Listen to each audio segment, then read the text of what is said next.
What up, Match DFC episode ke-13 akhirnya yang ini. Sorry, ada kesalahan teknis begitu ya tentang apa lagi?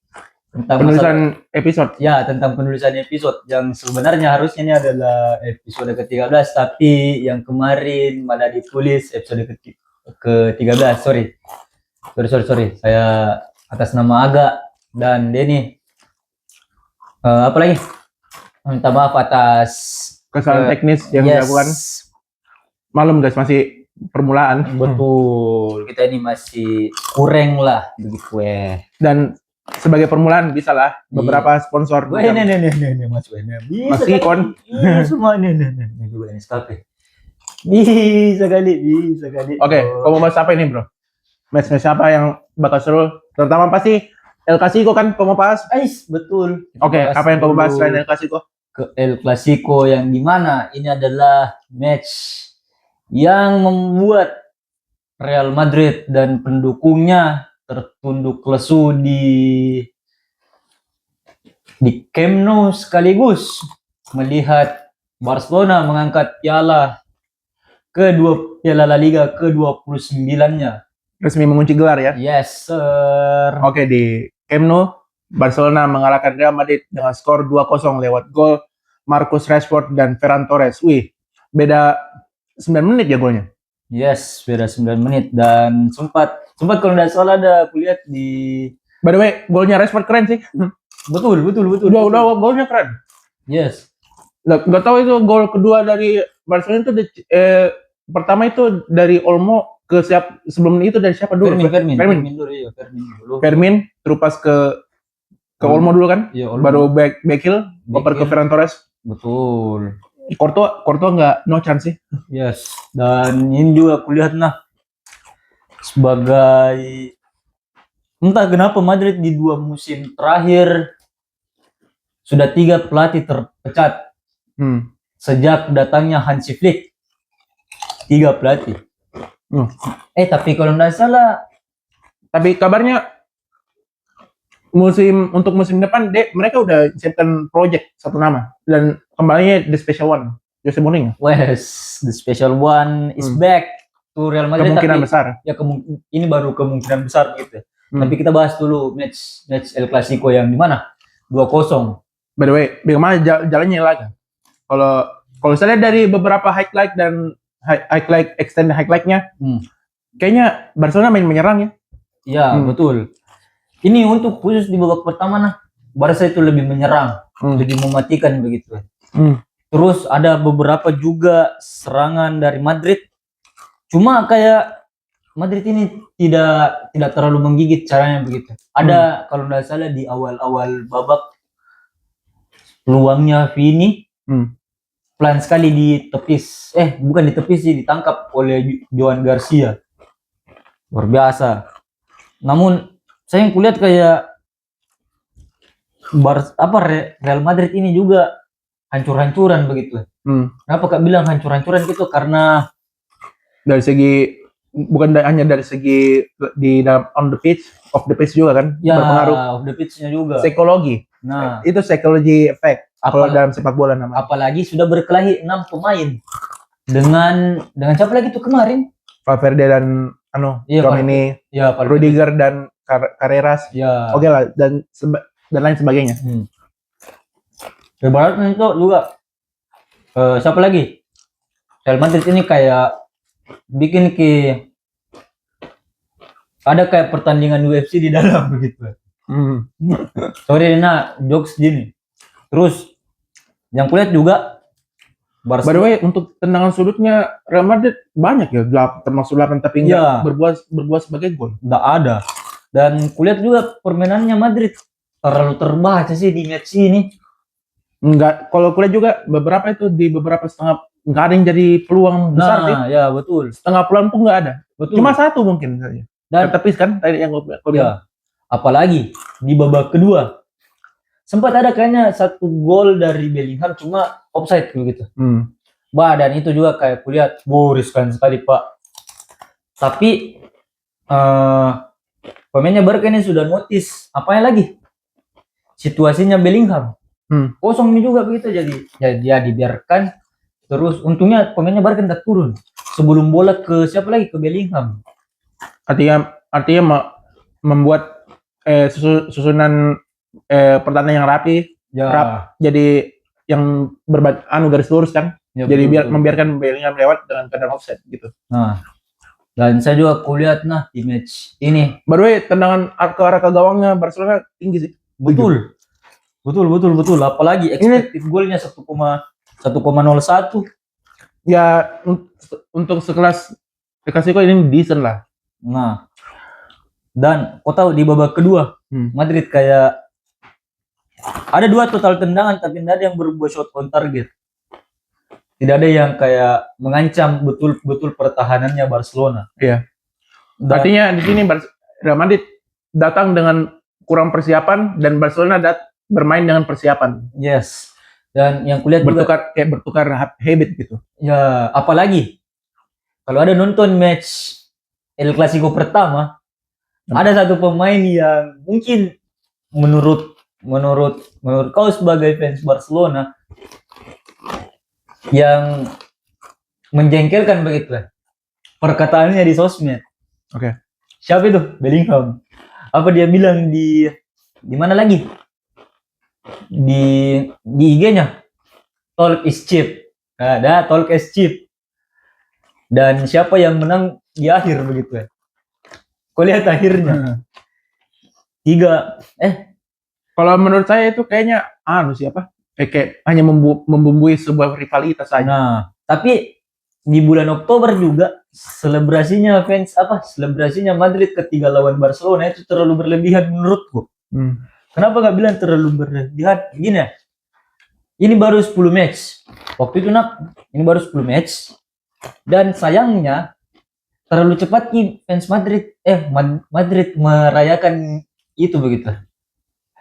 10 pertandingan, masih ada 28 match.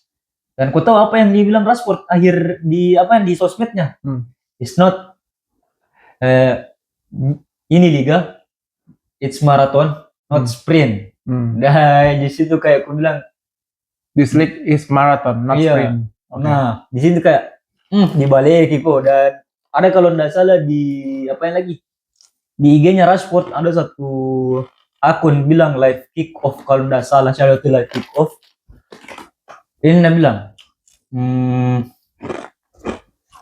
talk is cheap. Terus apa balas Rashford? Tell them. Selesai. Itu kayak dibaleki. seperti tergambarkan di laga El Clasico yang putaran kedua ini. Real Madrid itu nggak siap dengan permainan yang sekarang ini. Nah, ya, saya juga lihat begitu. Di El Clasico yang sekarang ini mereka nggak siap. Secara mental mereka terganggu gara-gara internal yang panas, squad yang tidak harmonis, tidak satu kepala untuk menang gitu. Jadi Barcelona itu sudah ada 10 langkah ke depan untuk memastikan untuk kemenangan El Clasico gitu. Betul. Ancaman pun nggak ada di sini nggak ada ancamannya. Serius. Ancamannya pun cuma satu. Itu pun nggak berbahaya kayaknya. Nah, ibaratnya begini, Barcelona ini sebenarnya bisa menang lebih dari 2 gol. Cuma sayangnya Rashford yang terlalu kurang klinis menurutku. Kurang klinis dalam memanfaatkan peluang kan? Ya. Harusnya dari sayap dong. Biasa itu kalau memanfaatkan peluang. Jadi fullback dari Madrid itu keteteran melawan dengan speednya Rashford. Yes, iya itu juga saya lihat. Dan kulihat juga di statistik ini akurasi operannya tinggi sih Barcelona. Betul. Jadi kayaknya memang distribusi yang jalan. Ya, dan kulihat entah di babak pertama atau di babak kedua match El Clasico kayak di Barca itu latihan passing ada entah di babak pertama atau di babak kedua Barca itu latihan passing kiri kanan kayak dan pemainnya Madrid kayak Vini, siapa itu di depan, Vini, Garcia, Bellingham, Camavinga, Tchouaméni, Diaz. Dia itu kayak ndak mau press ini pemain begitu. Ndak mau kayak ndak mau nak kejar. Harusnya tuh kan tertinggal. Ngepres. Iya, Harusnya tertinggal press. kan, iya. Oh ini tertinggal, Iya. tapi tidak ada urgensinya untuk menang. Nah, Mengejar bola pun malas, menutup peluangnya nggak ada, membiarkan peluang Barcelona tetap masuk betul. ke kotak penalti. Jadi nggak ada tendensius Real Madrid untuk menang sih. Nggak ada. Minum kan? Silakan. Gue bisa kali nah. Nescafe. Jadi nggak ada intensitasnya Real Madrid untuk menang. Tendensiusnya, urgensinya untuk menang nggak ada. Jadi pure ini hanya memperlihatkan bagaimana Barcelona sekali lagi menguasai Real Madrid. Nah, terus tuh, dan yang kulihat juga untuk El Clasico kali ini, kan 2 kali menang Barca tuh. 2 kali menang Barca di musim ini. Waktu di final Piala Super Spanyol sama yang kemarin. Terus kalau di compare dari sejak kedatangannya Hansi Flick, ada musim lalu itu mungkin ada 4 El Clasico. Iya, mungkin ada 4. 7 El Clasico tuh. Dari musim ini sama musim lalu. Hanya 1 kali Madrid menang. Di bulan 10. Itu pun tanpa Rafinha, tanpa Lewandowski, tanpa Lamine Yamal main, cuma tidak perform sekarang. Terus banyak pemain yang cedera dan pelatihnya di situ fun fact-nya bukan Hansi Flick yang memimpin, tapi Marcus Sorg, yang dimana itu adalah asisten pelatihnya. Dan perlu kau tahu 5 poin saja bisa dikejar sama Barca di bawahnya Hansi Flick. Dan kita tidak tahu apa yang bakalan terjadi di El Clasico musim depan karena ya pergantian pelatih ini nanti sebenarnya. Iya, karena dipastikan Arbeloa nggak melatih Real Madrid. Betul. Dia hanya sebatas jadi pelatih interim. Sebenarnya itu kayaknya Arbeloa juga nggak niat untuk melatih squad Madrid yang sekarang. Bisa jadi sih kalau aku lihat. Kalau aku lihat dia juga kayaknya nggak ada intensi untuk kayak saya mau di sini, saya mau di musim depan, saya mau di sini. Saya hanya mau kayaknya dia hanya berkata beberapa hal yang saya hanya mau menyelesaikan liga ini dulu. Kita nggak tahu kedepannya seperti apa. Biasanya itu kayak tanda-tanda ini orang nggak tertarik. Dan ada isu apa itu? Kayaknya Real Madrid bakal tunjuk Mourinho. Ya, kayaknya ada isu tunjuk Mourinho. Jadi Jose Mourinho tuh bukan apa lagi V.2 volume 2 yang kedua. Volume 2 ini. Jadi kan terakhir dia ngelatih Madrid kan 2011 kan? 2013 kalau tidak salah. Iya, 2013. Terakhir. Jadi dia tidak perpanjang kontrak, tapi Jose Mourinho kemungkinan besar kembali ke Real Madrid. Dan Real Madrid menyambut positif sih dengan berita itu. Ya. Dan ada satu maunya siapa lagi? Mourinho. Tidak boleh ada intervensi dari atas. Oke. Jadi ini kayak dibiarkan untuk dibiarkan kerja sendiri kan. Yes. Jangan ada gangguan. Intervensi. Ada intervensi dari pihak manapun. Jadi diberikan kebebasan luas tanpa gangguan. Iya. Bagaimana dia mau melatih, jangan diganggu dengan gayanya dia bermain, jangan diganggu. Seperti itu. Tapi menurutmu dengan datangnya Mourinho, apakah Mbappe bakalan berubah? Kalau Mourinho itu spesialis pemain bintang. Ya. Semua orang bisa mau bermain untuk dia. Kalau katanya dia itu ahli psikolog sih. Dia itu bisa membuat pemain itu senang bermain untuk dia. Tapi kan kalau tapi dari kasus Mbappe kita geser sedikit ke Mbappe, guys. Ya. Mbappe ini kayak memang attitude yang kurang. Tapi dengan skillnya yang dia punya dan attitude yang bad seperti itu, kayaknya jomplang sekali. Ini pemain bagus betulan. Gendong Madrid malah. Top skor di Real Madrid. La Liga lagi top skor. 2018 dia juara sama mungkin kayaknya pengaruh juara dengan Prancis begitu. Kalau saya menurutku jadi dia merasa overachieve. Nah, ya. Dia tuh nggak sadar sebagai atlet sepak bola selama karirnya masih berjalan, dia masih ada target untuk institusi yang berjalan yang dia bela gitu. Apalagi kemarin di El Clasico. Dia itu sempat dia itu sempat posting satu. Nah, itu tadi mau aku bilang. Posting satu foto ya, di story-nya. Skor di story-nya. Itu berteriak Madrid. Itu pun ketinggalan 2-0. Itu tadi aku bilang. Masalah attitude sih itu. Iya, itu maksudku kau itu sebagai pemain, maksudnya kau itu hadir dong di beberapa di minimal pergi kok dia gitu. Pergi di Camp Nou. Nonton temanmu berlatih, temanmu bertanding, berikan pencerahan atau motivasi untuk penyerang yang gantikan kau gitu. Nah, bukan malah kayak saya kuliah Bape kayak enggak ada aura kaptennya begitu atau bukan leadershipnya saya kulihat enggak ada. Memang enggak ada leadershipnya dia.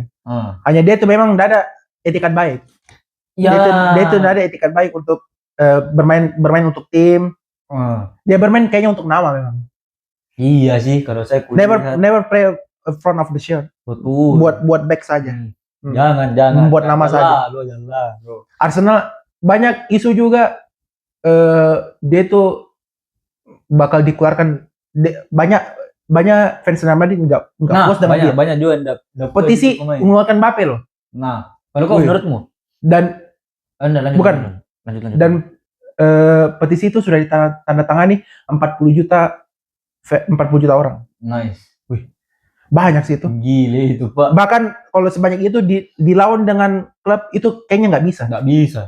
Jadi artinya harus ada tindakan memang kayaknya untuk melepas Mbappe gitu.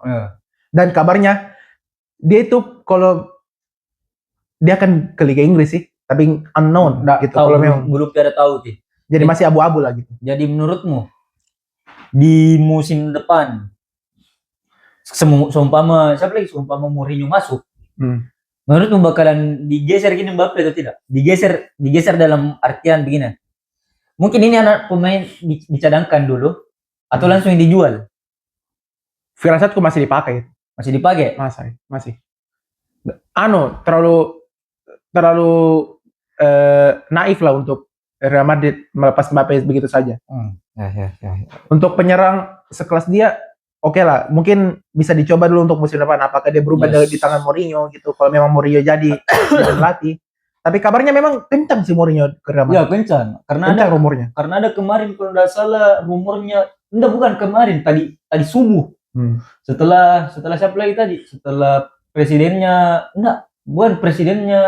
kayaknya beberapa jam sebelum konferensi persnya siapa lagi? Florentino Perez. Ya, Florentino Perez. Iya, di situ kayak dia bilang, kencang sekali nih, apa lagi?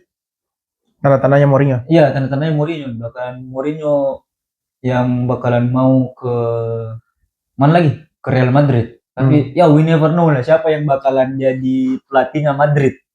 By the way, untuk menutup kasus Mbappe itu memang kayaknya case-nya itu harus dibicarakan dengan internal klub besar gitu. Internal klub secara besar, betul. Melibatkan semua pihak gitu. Pihak internal yang bersangkutan kayak agen Mbappe, presiden utamanya Florentino Perez, pelatih juga, pelatih yang bertanggung jawab sekarang Arbeloa. Dan gitu. Saya kulihat begini sedikit lagi. Masih kau ingat kasusnya Yamal waktu di awal-awal musim? Oke. Kan yang masalah anak muda lah. Tapi masalahnya yang dapat cari itu seumuran. Oke. 25 tahun, 26 tahun. Oke. Terus ini masalahnya tuh dia ini tidak di Real Madrid tidak ada yang bisa kontrol Mbappe begitu. Paham kok maksudku? Sementara di Barca ada yang bisa kontrol Yamal. Yamal itu dilarang interview, bukan dilarang sih, kayak dibatasi interview sama board, dibatasi cara bicaranya, pokoknya begitulah. Kayaknya tapi Mbappe ini kulihat kayak tidak ada yang batasi begitu.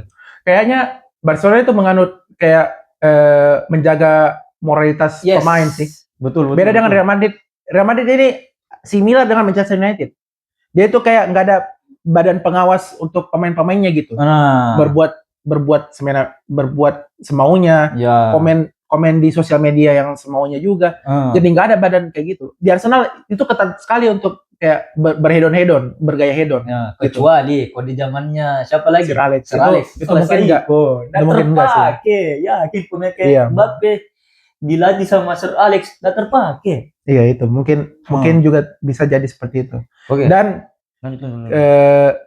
di mana Barcelona kita tutup dengan bukan kita tutup dengan skor 2-0. Yes. Barcelona unggul atas Real Madrid, dan di mana agak kau punya trivia untuk banyak bro, ada dari luar lapangan sama dalam lapangan. Kita bahas dulu di luar lapangannya. Silakan. Gini, dari 8 musisi yang sudah bekerja sama dengan Barcelona, ada 2 dari 3 musisi wanita yang menang bersama Barcelona begitu. Rosalia sama Olivia Rodrigo. Hanya Karol G yang kalah. Kalau memalukan, itu pun di kandangnya Madrid sih 3-2. Terus ini adalah El Clasico pertama yang dimana penentunya adalah El Clasico. Oh ya. Terakhir itu 1931 1932. Saya belum lahir. Kau juga belum lahir. Artinya penentu gelar juara di El Clasico ya? Yes. Wih. Dan keren sih. Kalau nggak salah ini Decent. 1931 1932 adalah match terakhir. Selanjutnya. Terus dan ini juga match kemarin itu resmi berimbang 105 kemenangan. Kalau bukan 106 kemenangan untuk kedua tim dan 56 seri. Terus mungkin 106. 106 ya mungkin itu. Terus Hansi Flick adalah pelatih keempat yang memenangkan La Liga secara back to back setelah Pep Guardiola, Luis Enrique, dan Ernesto Valverde. Yang modal tidur lawan Inter Milan di 2019 kurang dari orang. Bisa-bisanya lo menang lawan Inter di mana lagi? Di Giuseppe Meazza tidur. Tidur. Xavi benar ada bisa menang. Hansi Flick ada. Cuma dia. Oke, next. Nah, ke apa lagi tadi? Match kedua. Jadi kita tutup El Clasico? Yoi. Oke, kita tutup El Clasico dengan skor 2-0. Barcelona meraih gelar juara, memastikan dan mengunci gelar juara La Liga setelah mengalahkan Real Madrid, rival abadinya guys, di laga El Clasico. Dan Madrid harus puas melihat Barcelona mengangkat trofi. Selamat dulu bro. Dan semoga Arsenal juga tuh. Oke. Tapi kita bahas dulu di peringkat 2-nya. Kita pindah terbang ke Inggris guys. Yang dimana Manchester City melawan Brentford. Di mana Manchester City menang dengan skor 3-0 yang dicetak oleh Jeremy Doku, Erling Haaland, dan Omar Marmoush. Dan di laga ini berjalan di Etihad, full house untuk Manchester City. Masa tidak? Brentford turun dengan skuad terbaik, mengincar Liga Champion, tapi harus mengungguli dengan ketangguhan skuad Pep Guardiola. Harusnya Brentford ini bisa, tapi Brentford ini bisa melawan loh. Bukti bisa melawan. Dari segi beberapa peluang, Brentford itu berbahaya dari segi nggak tahu peluangnya siapa itu. Shadi itu yang beberapa dilanggar oleh pemain Manchester City. Dilanggar beberapa kali, harus membuat pelanggaran yang tidak berbuah jadi pelanggaran, hanya berbuah clearance saja. Yang harusnya berbuah pelanggaran tapi nggak diberi sanksi pelanggaran. Itu salah satu peluangnya, tapi bisa dihentikan. Dan Manchester City unggul di semua gol tercipta di babak kedua. Semua lini unggul sih. Mulai dari possession, expected goal, shot on target. Tapi babak pertama itu imbang sih, equal secara serangan. Tapi Manchester City di babak kedua itu lebih efektif. Tapi bukan tanpa serangan juga Brentford tetap mengancam juga. Di sini golnya Jeremy Doku keren sih. Kayaknya dia tuh cutback atau cut inside itu bagian dari sisi sisi kiri. Kayaknya memang spesialis golnya sih. Itu Nah, iya saya juga lihat keren sih golnya. apalagi waktu lawan Everton 2. Lawan Everton 2 gol. 2 gol itu dari cut inside loh. Yes, sir. Itu yang kayak terakhir kulihat yang waktu lawan apa lagi? Weak foot right footnya, weak footnya yang dengan kaki kirinya sama kuatnya sih. Nah, walaupun dengan cut inside juga. Keren. Spesialis sih. Spesialis tendangan pisang gitu. Ujung sih, tendangan ujung. Sampai ujung gawang, ujung atas gawang. Yes. Dan dilanjut dengan gol kedua oleh Erling Haaland, si robot. Monster memang. Masih top scorer dia Masih kan. top scorer. Walaupun puasa gol untuk beberapa match sih. Tapi kalau saya kulihat menurutku tentang Haaland apa itu puasa gol? Yang penting top scorer. Yang penting top scorer. Dan golnya Haaland itu juga bisa dijelaskan. Iya. Bisa dijelaskan tidak bisa dijelaskan dengan secara taktik. Golnya itu ya scrimmage lah gitu. Yes. Jadi ada beberapa halauan atau gangguan secara bersamaan, defending dan attacking. Brentford dan Manchester City saling serang, tapi bola beruntung jatuh di kakinya Haaland, masuk ke gawang. Gini saya kulihat Haaland mau bagaimanapun berapa orang pun jaga itu pemain pasti masih bisa cetak gol. Putranya wajar sih gol poacher. Wajar sih dia tuh kayak gol poacher, pemburu gol. Dia itu tipe striker yang klasik gitu. Ya. Yang tahu terima bola saja. Tahu terima bola, masukkan bola ke gawang. Begini. Mungkin kau bilang Haaland bakalan apa itu terima bola aja. Terima jadi. Tapi gol is a goal. Begini, tidak bisa kau samakan orang yang main di lapangan mini soccer lah atau fan football dengan Haaland begitu. Haaland itu dari kecil latihan, dari kecil. Kau bandingkan dengan pemain-pemain football enggak bakal memang jauh sih secara skill. Cuma kayak kalau itu perbandinganmu ya intinya agak menyampaikan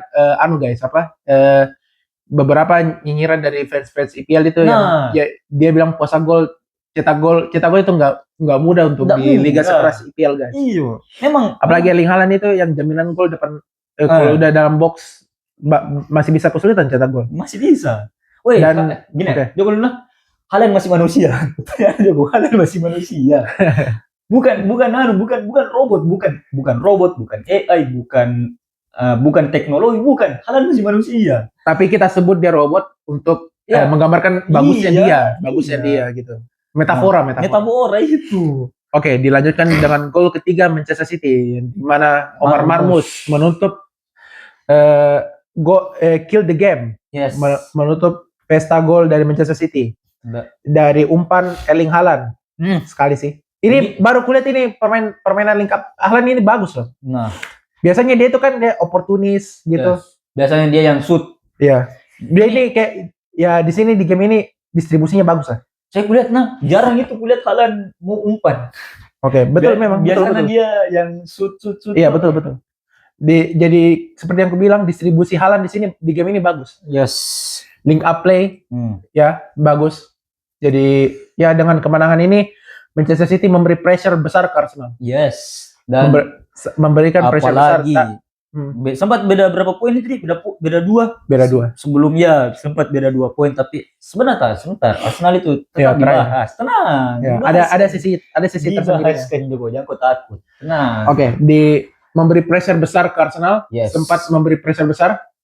Dan Brentford harus berjuang lebih keras lagi di sisa laganya untuk meraih poin penuh untuk mengamankan tiket ke Eropa, kompetisi Eropa. Iya. Entah itu UCL, WL ataupun Conference League. Yes. Tapi kalau saya lihat ini Brentford masih bisa, kalau kayaknya Champions enggak, karena Aston Villa kan 59. Karena Aston Villa itu bisa membuka satu kuota lagi untuk Champions League. Untuk tim Inggris katanya. Berarti. Jadi dengan syarat Aston Villa juara Europa League dulu. Ya. Bisa membuka. Berarti saya lihat di sini kalau Brentford paling bagus itu kalau saya melihat 57 poin Conference League. Bisa sekali itu di Conference League. Kalau dengan catatan Aston Villa menang di Champions League karena kan 5 kuotanya. 6 bakalan 6 kota. 6 kota. Menambah kota lah ya. Ya, menambah kota. Nah, Bournemouth masuk Champions League. Ya, kayaknya untuk pertama kalinya nih tim masuk di Champions League deh. Terus 7 Brighton pastinya di UEL. Terus Brentford di Champions League Conference League. Iya, jadi kalau saya kulihat ya semoga sih Aston Villa bakal Bournemouth, Everton masih punya peluang untuk ke Chelsea Champions juga. League. Chelsea kayaknya udah tertutup. 4 enggak, beda 2 dengan beda 2 Chelsea dengan Brentford. Everton. Oh, ada begini ya. Ada menutup asa ke Champions League. Enggak, kemungkinan besar. Iya sih. Jadi begini. Dari kesemuaan itu, dari Chelsea, Everton, Fulham, Sunderland. Intinya di beberapa statistik, Everton, Bournemouth, Brentford, 3 klub ini masih punya peluang untuk ke Champions League. Chelsea itu sudah tertutup. Jadi enggak tertutup. Bahkan Conference League pun mungkin kesusahan Chelsea. Masih bisa, tapi susah. Ya, itu sih. Susah. Semua aku bilang. Susah. Oke, kita tutup dengan trivia untuk di game Manchester City versus Brentford dengan skor 3-0. Apa triviamu, Bro? Dan doku sekali lagi against Everton, Brest dan Belgia, dan pemain Belgia itu catatkan namanya di time out. This time out. Terus dia juga menjadi 3 pemain di Premier League yang mencatatkan 6 chance dan 6 complete dribble. Setelah Bukayo Saka di Oktober dan Elliot Anderson versus Brighton. Pemain apa nih? Elliot Anderson? Iya. Oh, Nottingham Forest. Terus Doku juga mencatatkan 3 gol di minggu ini, membuat City ahead or down them level, and he has now scored in 3 successive appearance in all competition for first time. Wow, untuk first time. Haaland sementara itu mencatatkan 4 konsekutif Premier League games. Sementara di debutnya 2022-2023 44, dia mencatatkan gol lebih banyak dari Manchester City 34. Nah, 34 GA, 26 gol, 8 assist. City mungkin may taken a while to get into their stride, but they were deserved victors. 2,98 expected goal berbanding 0,24. Luar biasa sih. City, bro. Saya City. Oke. Trivia udah habis? Udah nih. Oke, kita tutup kemenangan atas Brentford dari Manchester City dengan skor 3-0. Di mana sudah sebelum di game itu Arsenal sudah bermain setelahnya. Ya. Dan kita akan terbang ke Sunderland, Stadium of Light. Yes. Di mana Sunderland menjamu Manchester United King MU. Sayangnya Musang King. Magis Michael Carrick tidak nyala di sini. Ya, betul. Dengan skor 0-0. Sunderland berbagi poin dengan Manchester United di Stadium of Light. Tanpa Casemiro, kayaknya Manchester United ini tim yang nggak sama sih. Casemiro ini menjaga keseimbangan. Oh iya sih. Menjaga keseimbangan tengah dari belakang ke tengah ke belakang, tengah ke depan. Iya. Vital sih. Kenapa? Stopper yang baik. Saudara? Distribusi yang baik. Kayaknya nggak main. Nggak tahu alasan apa saya nggak dalami. Jadi di game ini walaupun Manchester United gagal meraih kemenangan, tetap meraih poin. Yes. Dengan 1 poin. Dan sebenarnya urgensi mereka untuk bermain di sekarang ini di sisa beberapa game lagi ini 2 game lagi kan? 2 game lagi. Iya, 2 game nggak lagi. ada sih. Udah tercapai. Champions League. Udah aman. Kejaran Liverpool juga aman. Jadi nggak ada urgensi sih. Apa mau harap? Iya. Begitu. Kayaknya udah main fun football aja. Main football. Betul, main fun football. Iya. United kemarin. Sisanya untuk 2 lagi. Mungkin mereka kalau dari segi kompetitif mereka kan semaksimal mungkin meraih poin semaksimal kan. Nah, oke, dari game ini kayak yang dari kurang yang Dan kita bisa petik. Dua MU ini jelek loh mainnya di sini. ya Jelek. Tidak efektif depan gawang. Zirkzee juga jelek. Sesko itu kayaknya nggak main sih. Zirkzee yang jadi starting 11. Kayaknya kayaknya salah merabu di sini. Mungkin bisa jadi eksperimen. Oke lah. Dia di sini bermain tanpa gelandang utamanya Casemiro. Dia bisa melihat apakah musim depan ini tanpa Casemiro bisa nggak? Oh ternyata belum bisa. Gitu. Enggak mau cabut beliau kah atau pensiun? Tidak, cabut. Kayaknya ke MLS kalau salah itu. Iya, MLS. Dan ini juga kayak pertarungan kiper sih, lebih ke pertarungan antara dua kiper, Robs sama Lamens. Lebih di sini sepertinya itu Sunderland itu lebih kayak mengurung United lah. Ya. Manchester United itu hanya mendapat setengah peluang saja. Jadi di sini United kekurangannya tuh kayak kurang klinis depan gawang, kurang nyaman pegang bola, distribusi yang tidak berjalan dengan baik, Kunya pun bermain di bawah standar, Zirkzee lebih-lebih itu saya itu jelek gitu Zirkzee. Dan ini menambah beberapa top list untuk dilakukan musim depan untuk Manchester United. Squad depth-nya yang jelek.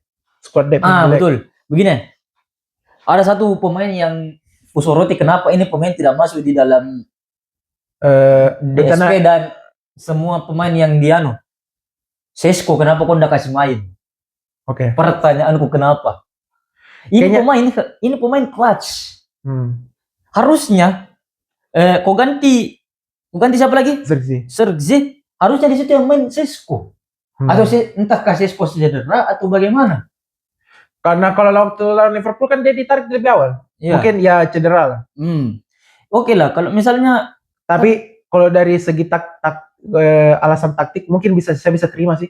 Karena Zirkzee dengan Sesko itu kan kayak dua tipe penyerang yang berbeda.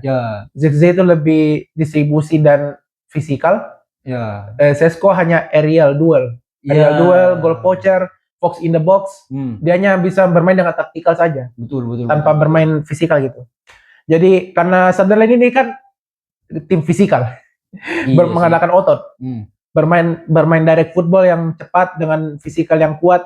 Jadi saya bisa dimengerti lah Carrick memasang Zirkzee, tapi below standar sih Zirkzee, jelek banget, jelek. Dan ada trivia aku mau tambahkan, mungkin singkat sih karena kurang sekali di Manchester United dengan Sunderland ini. Prior to Saturday match, United mengumpulkan dalam 23 kemenangan dating back to 1-0 home loss to Everton in November. But that hot streak came to an end as Carrick side failed to impress in the final third. On this occasion, hanya 0,66 expected goal dari satu shot on target. Kunya di menit-menit akhir. Sementara Sunderland membuat 1,17 XG dan mendapatkan unfortunate not to have claimed all the 3 points. Burberry was a practical threat, getting 2 of his 3. 2 dari 3 attempts dalam on target dan memenangkan aerial duel. Kuat sih itu Burberry. Striker kuat sih. Kuat. Fisikal yang kuat. Dan semua back bisa lawan dia. Dan body bulking lah istilahnya itu. Untuk Sunderland, still the draw extended and courage campaign for the Black Cats, who have now collected 48 Premier League poin di season ini. 12 kali menang, 12 kali kalah, 12 kali seri. Their best return in the competition sejak 2000-2001. Dan ini ditutup dengan hasil seri kan? Berbagi poin. Sesuai prediksi guys. Stadium of Light, Sunderland itu memang stadion angker. Iya sih. Sesuai prediksi kita, seri. Yes. Ini seri. Bakal kesusahan guys. Semua tim susah untuk datang ke Stadium Anfield untuk mencuri poin kecuali Liverpool. Liverpool itu memang kayaknya punya special jinx lah gitu. Oke, kita tutup pertandingan Sunderland versus Manchester United di mana dengan skor 0-0 menghiasi di laga ini. Jadi Manchester United secara psikologi tidak terganggu apapun dengan hasil pun di match ini, dan Sunderland masih harus berjuang untuk masuk top 10 kayaknya. Top 10 ya. Masuk top 10 lagi supaya aman lah dari degradasi. Enggak, sudah aman dari degradasi. Hanya dia mau finish lebih tinggi lagi. Ya. Oke, kita tutup dan kita terbang ke kota Liverpool. Yes. Kita mendarat di Stadium Anfield, guys, Liverpool. Di mana Liverpool menjamu Chelsea yang di mana bermain lebih awal. Jarang loh big match bermain lebih awal ini. Jarang. Waktu jam 12 siang di sana dan di sini waktu jam 7. Jam 7 kan? Jam 8. Jam 7. Yes. Setengah 8 malam, guys. Early big match tapi berbagi poin juga. Lagi. Di mana kedua tim ini dengan memiliki form yang sangat bapuk sih. Kurang sekali. Untuk sekelas klub yang dikata Big Six. Kedua tim ini mencari jati diri mereka kembali, ternyata masih belum bisa mencari jati diri mereka kembali. Apalagi recent form mereka itu jelek banget, guys. Apa istilahnya bahasa Inggrisnya dreadful. Ya. Dreadful banget, guys. Sengsara gitu. Betul. Dan di laga ini berjalan intens, di mana Chelsea itu sebenarnya di game ini berimbang lah. Sebenarnya di game ini Chelsea itu lebih beringas sih daripada Liverpool. Dan di mana tapi Liverpool menunjukkan kelasnya lebih dulu. Yes. Di mana golnya Gravenberch dari luar kotak penalti. Keren sih golnya. Yes. Keren sih golnya gitu. Betul. Keren sih golnya. Di menit 6. Dan ini anehnya Chelsea. Di beberapa laga sebelum itu pun kayaknya 2 laga. Termasuk laga ini jadi 3 laga kayaknya. 3 laga berturut-turut Chelsea dicitaki gol, dibobol gol lebih dahulu di bawah menit 10. Shout out to Bang Oleh, Bang Oleh Alatas dari Gerombol memberikan data ini. Chelsea itu dibobol sudah 3 kali, 3 pertandingan di bawah menit 10. Ini sebuah kejanggalan dan suatu kegagalan dari jujur janggal di manajer gitu. Jujur sih. Pertahanan Chelsea ini ya bapuk. Dua-duanya sih bapuk, enggak ada. Iya, enggak ada. Begini, kalau saya kulihat dari Chelsea, mungkin ini berimbas dari lagi-lagi harus kau bilang berimbas dari pemecatannya Enzo Maresca. Yang dimana kulihat kayaknya lebih beringas Chelsea di bawahnya Enzo Maresca dibanding Rossinior, dan pelatihnya sekarang siapa? McFlare siapa itu lagi? MD-nya ada MC-nya. Nah, di bawahnya ini pemain kayak pelatih kayak Chelsea itu tidak berambisi, bukan berambisi sih, bagaimana kayak McFarlane. Ini kayak pokoknya nih kayaknya Chelsea ini kena karma deh. Karma dari pemecatannya. Iya, karma yang instan lah.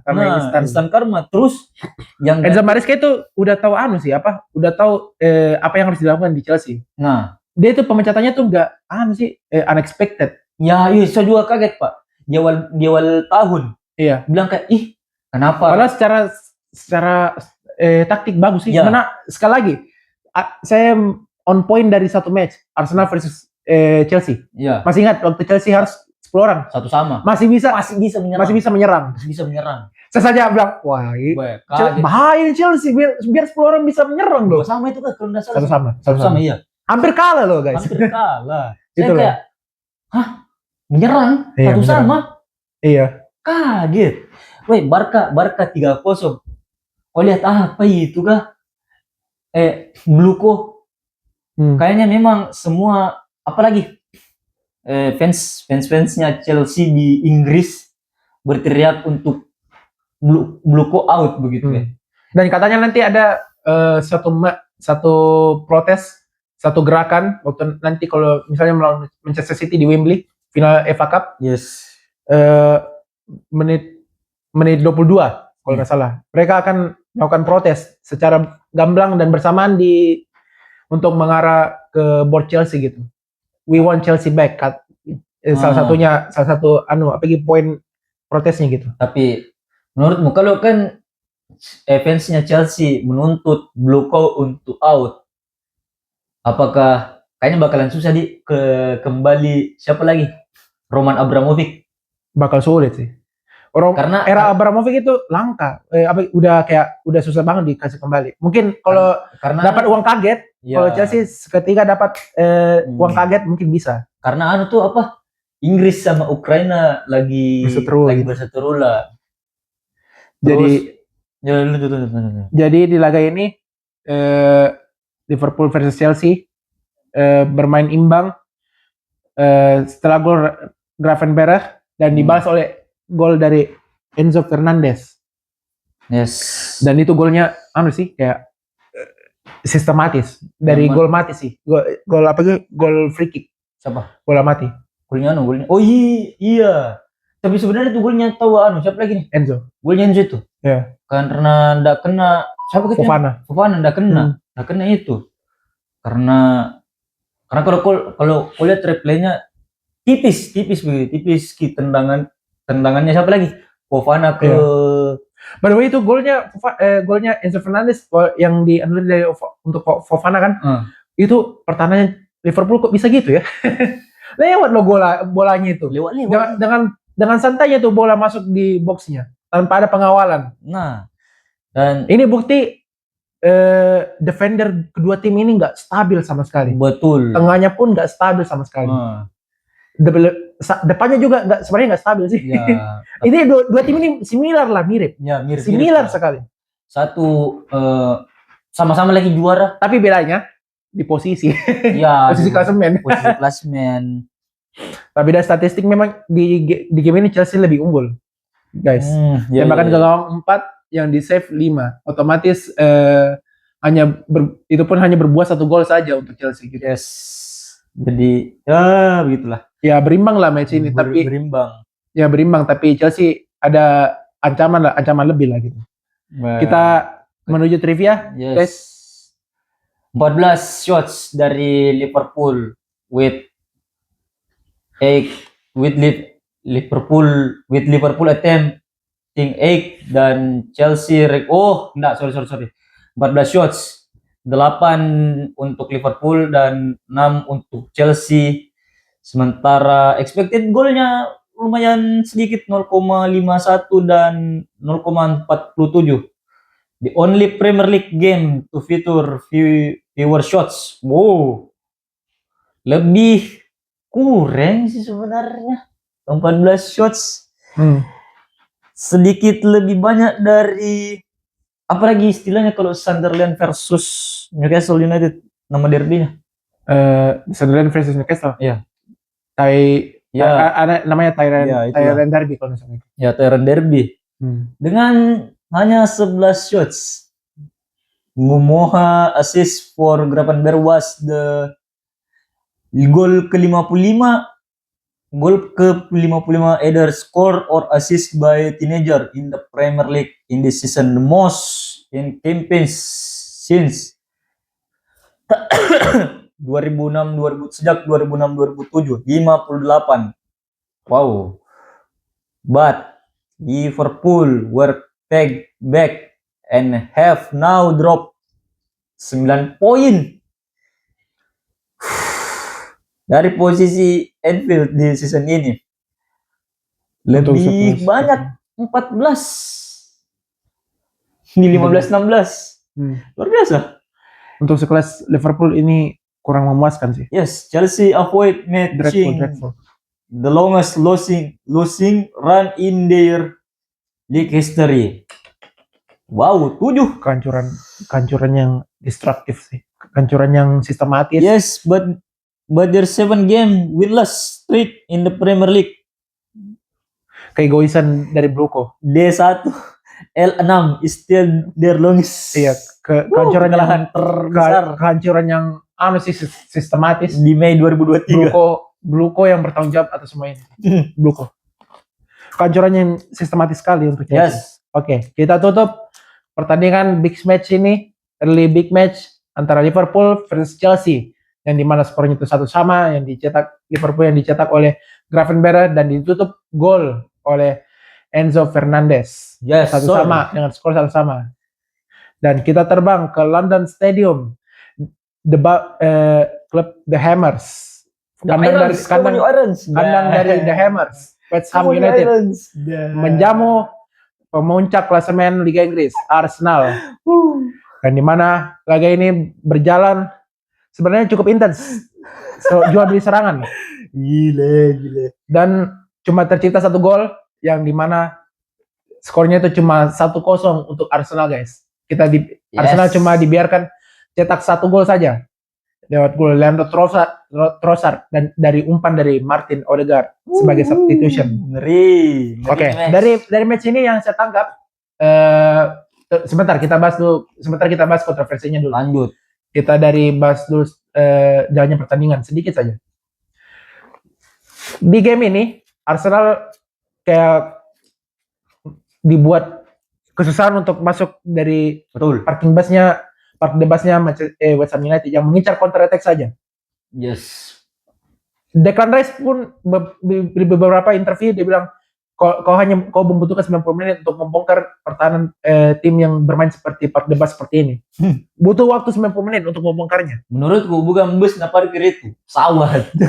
pesawat Airbus na parkir.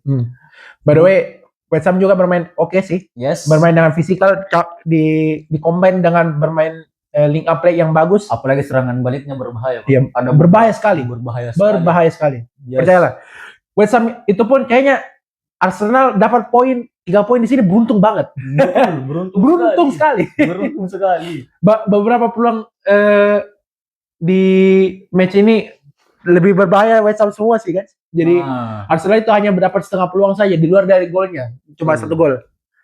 Dan di babak pertama itu kayaknya Ben White cedera. Yes. Digantikan dengan Martin Zubimendi. Dan Zubimendi lagi diganti lagi. Iya, itu kaget. Karena kayaknya memang segi taktik. Ya. Karena West Ham kan bermain pressing di babak kedua, bermain pressing. Betul. Jadi Zubimendi tidak dibiarkan bermain lebih lama karena Zubimendi itu kayaknya kakinya gugup. Padahal di putaran pertama itu Zubimendi bagus loh. Distribusinya jalan.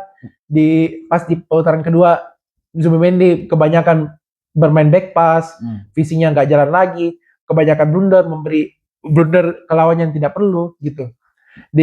Diganti di babak kedua walaupun sempat diberikan kepercayaan untuk masuk di babak pertama menggantikan Ben White yang cedera lutut, guys. By the way, Gary Wilson, Ben White karena musimnya sudah berakhir, sudah dipastikan absen nanti di final Champions League, guys. Gak ada Ben White, gak ada Ben White nanti di UCL. Balas barang. Mudah-mudahan Jurien Timber sembuh ya. Oke. Bang, siapa yang redam siapa lagi? Oke, kita yang redam ke Kvaratskhelia nanti. Harusnya Timber sih sebenarnya. Sudah. Iya. Tapi full speed. Bola tetap bundar. Enggak ada yang tahu. Apapun masih bisa terjadi. Oke. Itu maksudnya tanggal 30 Mei. Ya, yoi. Oke. Digantikan oleh Zubimendi, Declan Rice yang dirotasi. Wait. Mau bertanya.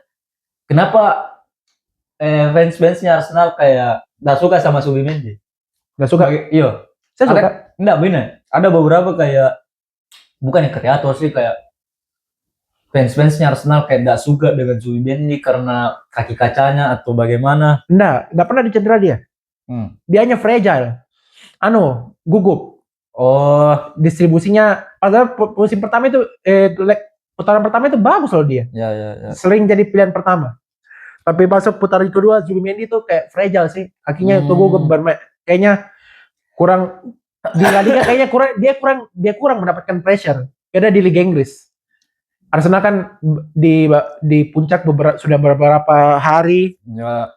Sampai di laga-laga terakhir IPL pun masih di peringkat 1. Pressure-nya lebih nyala dibandingkan La Liga. Jadi kayaknya Zubimendi belum terbiasa mendapatkan atmosfer seperti itu. Yes. Jadi oke lah, kita wajarkan. Lanjut. Benefit of the doubt. Oke. Di babak pertama menggantikan Ben White yang cedera lutut sampai hingga akhir musim, mengganti posisi Declan Rice, dan Declan Rice digeser ke fullback kanan untuk meredam Summerville. Sayapnya West Ham, keren sih Summerville itu, lincah. Oh iya, jago juga itu Pak. Jago sekali. Pemain Belanda kalau nggak salah itu, Summerville. Jago. Saking jadi dia butuh kayak Declan Rice butuh mengimbangi kecepatan lah gitu dari Summerville, karena Declan Rice unggul dari segi stamina. Ternyata Summerville mampu meredam Declan Rice juga, karena Mikel Arteta merasa dari segi taktikal Zubimendi itu nggak terpakai, diganti babak kedua. Betul sekali. Christian Mosquera dipindahkan ke kanan dan Declan Rice dikembalikan ke posisinya. Berarti tadi defender, berarti kemarin ini gelandang jangkar. Lanjut. Berarti Mosquera ini kan back tengah tuh posisinya. Berarti ditukar ke posisinya dengan siapa lagi tadi yang aku bilang? Declan Rice. Iya. Berarti Declan Rice sempat jadi back kanan. Back kanan dia pernah jadi back kanan. Oh iya sih. Di game lawan Brighton kalau nggak salah itu dia jadi back kanan. Dan bagus mainnya. Hanya mungkin Mikel Arteta mau kayak mencoba lagi di opsi itu, tapi ternyata Summerville lebih berbahaya. Lincah banget itu pemain. Betul. Dan Mosquera mengambil posisi Declan Rice dan Declan Rice kembali ke posisinya. Dan di babak kedua, setelah berjalannya babak kedua, gol yang ditunggu bukan. Datang. Mikel Arteta memasukkan substitution Kai Havertz dan Martin Odegaard, menggantikan pertama. Menggantikan Eze dan siapa itu kalau nggak salah itu. Zubimendi diganti. Odegaard. Iya. Oke. Juga. Jangan kulit dulu.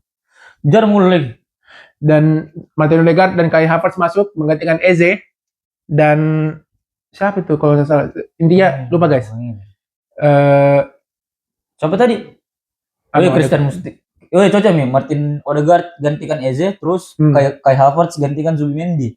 Dan bisa kak bilang juga ini match terlalu mengerikan untuk rigid untuk dinonton Pak. Iya, untuk dari segi fans Arsenal lah gitu. Nah, dan masalahnya tekanan di bawah Arsenal. Iya. Nggak ada di Arsenal. Diharuskan untuk menang. Tekanan semua. Diharuskan untuk menang. Kalau saya kulihat di sini man of the match Raya memang. Ada itu peluangnya siapa itu? Summerville kah? Fernandes. Ya, Fernandes yang di depan gawang yang one on one. Wah, di situ kayak begini mami matuk bilang untung itu badannya kan Raya atau tangannya Raya yang dapat gitu. Badannya melebar. Nah, badannya melebar. Dan bisa gak bilang Raya ini tuh sebenarnya bakalan geser Unai Simon di Spanyol, tapi yang kulihat itu tergantung De La Fuente sebenarnya. Mau geser siapa lagi? Unai Simon atau tetap pasang atau bakalan enggak atau Unai Simon bakalan tetap diplot sebagai kipernya Spanyol, atau siapa lagi tadi? Menggantikan David Raya. Atau David Raya sama Juan Garcia yang bakalan main di Piala Dunia. Cuma yang kulihat Raya ini kadang biasa juga blundernya parah. Jadi dia itu kayak tipe kiper yang nggak bisa di pressure gitu. Nah, iya. Oke, di luar penyelamatan yang luar biasa dari David Raya, gol Arsenal itu lebih penting, yaitu meraih kemenangan. Oke, dari pergantian substitution Mikel Arteta yang cerdik, memasukkan Odegaard dan Kai Havertz. Wah, itu Pak. Jadi Odegaard ini di sini bermain cukup bagus sih, dan sebagai substitution dan tidak berpikir lama. Baru kali ini berpikir lama. Betul. Selalu melepaskan operan satu kali saja. On point gitu. Iya. Jadi by the way golnya transisinya keren sih. Wah, betul. Odegaard dari Declan Rice, Odegaard melakukan overlap, Odegaard menahan bola, hold the ball, pas kan. Mencari Leandro Trossard, mencari ruang untuk temannya atau melakukan shooting, mendapat Leandro Trossard yang tidak terkawal. Leandro Trossard dioper dan gol. Keren sih golnya. Kau lihat di situ. Transisinya. Di situ sempat berteriak. Yes, gol. Yes, kelasin Pak. kelas cara anunya 1-2-nya. Kalau kau dapat di apanya lagi? Yang tayangan di Sky Sport, Peter Drury apalagi itu namanya? Iya, Peter Drury yang berkomentar, berpuisi lagi di situ. Puisi, poetry. Iya. Cuma ya enggak bisa kau dapat di apanya lagi, enggak bisa ditampilkan footage-nya, Pak, karena copyright. Oke, kita lanjut lagi di beberapa alur game terakhir di match ini. West Ham mengancam lebih keras, lebih kuat lagi. Betul. Mendorong Arsenal untuk parkir juga, melakukan counter attack dan berhasil hingga mendapatkan corner di menit 90-an. Nah, di sini kontroversinya berjalan, guys. Serunya sebenarnya. Ya, di sini serunya. West Ham itu sempat mendapatkan gol dari Callum Wilson. Iya. Dari corner kick terjadi kemelut depan gawang antara Raya dengan kayaknya pemain nomor 19 West Ham. Pablo. Ya, Pablo.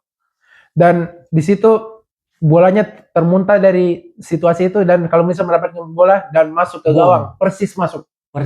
Dan walaupun sempat terlempar keluar tapi terdeteksi oleh gol line mesin. Yes. Dan sempat kalau skor 1-1. Sempat kalau nggak salah di intervensi wasit ada kayaknya 5 menit. 5 menit di intervensi nih wasit. Wah, kayak di situ. Dan match harus ditambah lagi, beberapa menit sampai menit 100. Nah, karena matchnya itu 5 menit lebih untuk dipakai untuk mengecek VAR, guys. Intinya begini.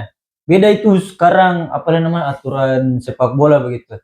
Kalau misalnya 96 misalnya di menit-menit akhir, di menit injury time ada insiden, pasti di situ bakalan ditambah sesuai menit yang ditambahkan. Sesuai menit yang ditambahkan atau sesuai menit yang tersisa. Ya. Oke. Bukan dibilang kayak misalnya 96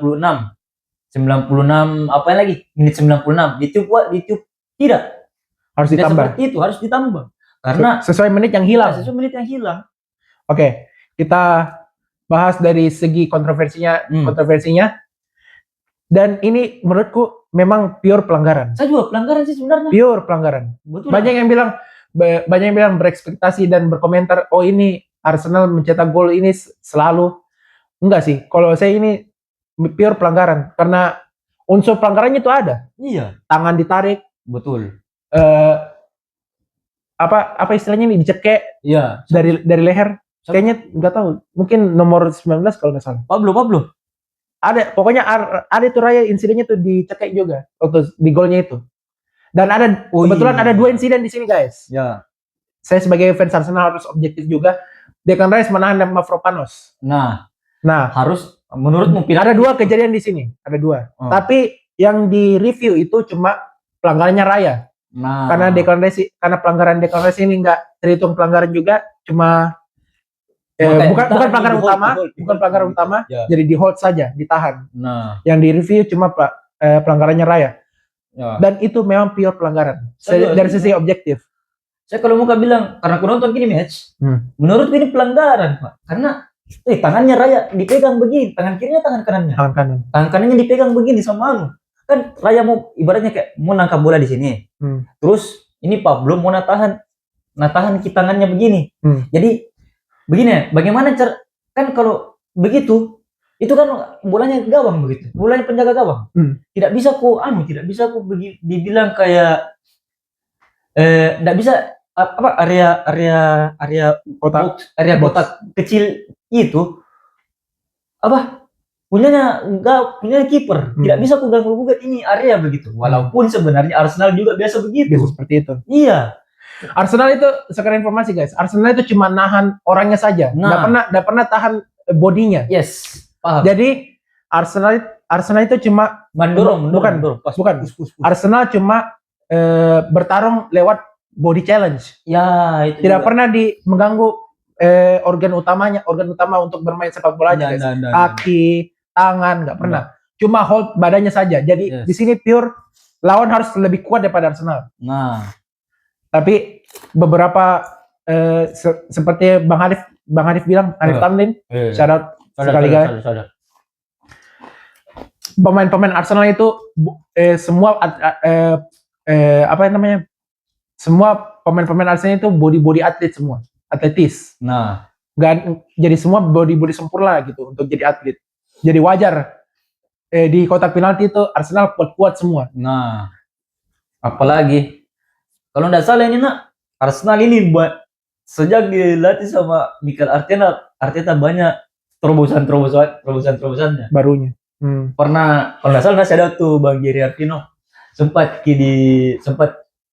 sewa copet, sempat pakai bohlam, sempat pakai lampu, sempat pakai lagunya Liverpool, iya. endemnya. Terus sempat di TikTok juga, sempat ada di TikTok juga. Sempat sewa pilot pesawat jet untuk apa tuh? Iya. Untuk melatih mental. Iya. Pasti itu kan udah tahu tuh.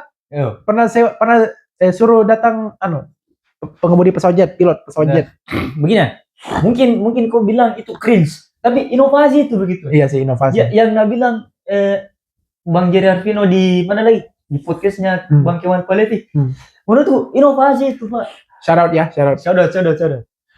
Inovasi itu yang berikan Mikel Arteta ke squad Arsenal. Bukan kayak dibilang begini, ada garing gitu, bukan dibilang garing. Nah, ada hal yang kayak di luar out of the box, jadi harus diungkapkan juga dengan cara yang sama gitu. Yes, betul. Ada kayak begini dibahasakan.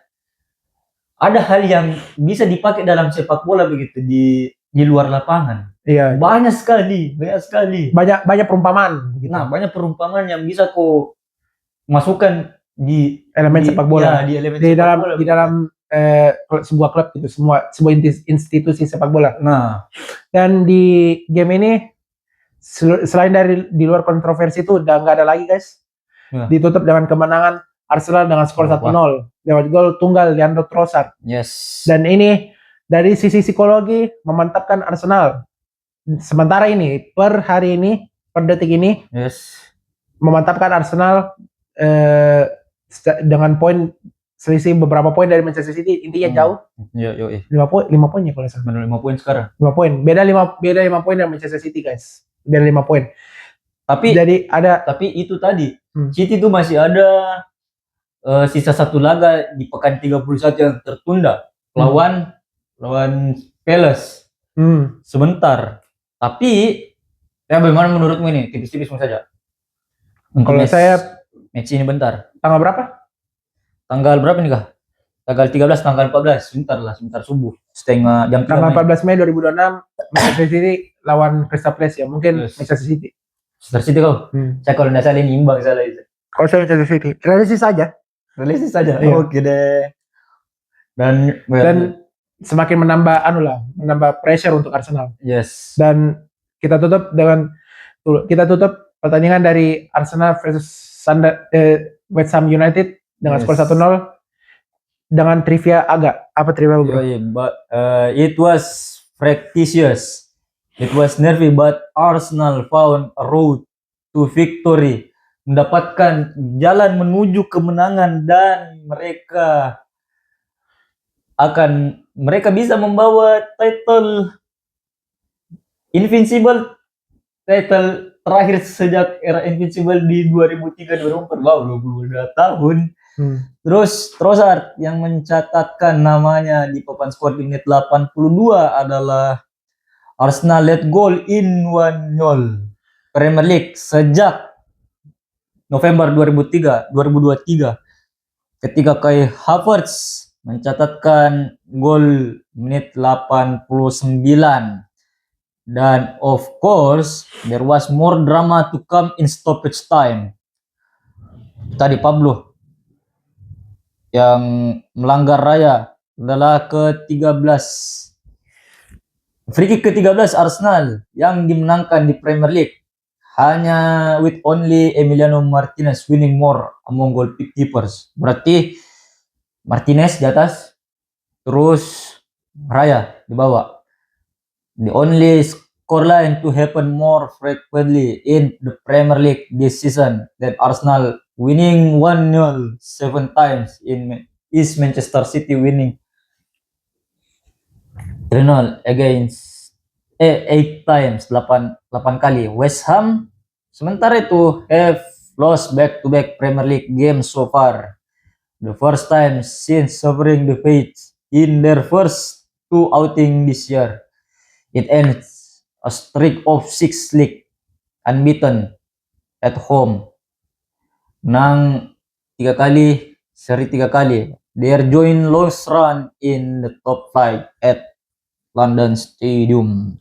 Ya, itu dia guys, trivia dari Arsenal versus West Ham yang bermain di London Stadium dengan dimenangkan oleh Arsenal 1-0 lewat gol Leandro Trossard dan memantapkan, dan dari sisi psikologi memantapkan Arsenal di puncak klasemen sekali lagi. Dan mungkin itu saja dari review match